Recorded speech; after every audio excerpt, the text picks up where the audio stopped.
Welcome to Luca and Miguel. Enjoy the video. You'll begin by confirming prerequisites.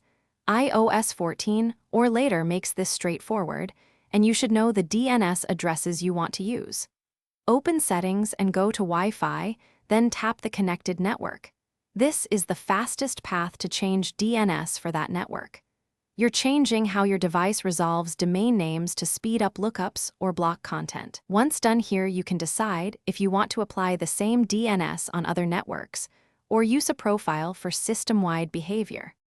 Now you'll configure the DNS entries themselves. Tap Configure DNS and switch from automatic to manual. That gives you direct control. Remove the existing servers if they conflict, then tap Add Server and enter addresses like 1, 1, 1, 1 or 8. 8. 8 in the order you prefer. The first is tried first. Make sure you hit Save, then toggle Wi-Fi off and on or forget, and rejoin the network to force a refresh. This ensures the resolver switch takes effect immediately. To apply DNS across your entire iPhone, use a trusted DNS app, or install a configuration profile, or route DNS via a VPN that enforces your chosen resolver. This is useful when you switch networks often.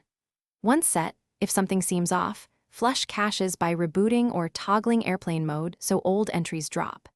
If lookups still fail, make sure the DNS addresses were typed correctly and that no VPN, parental control, or enterprise profile is overriding your settings. That's the most common conflict to check. Thanks for watching and please subscribe. It's the best investment you'll ever make.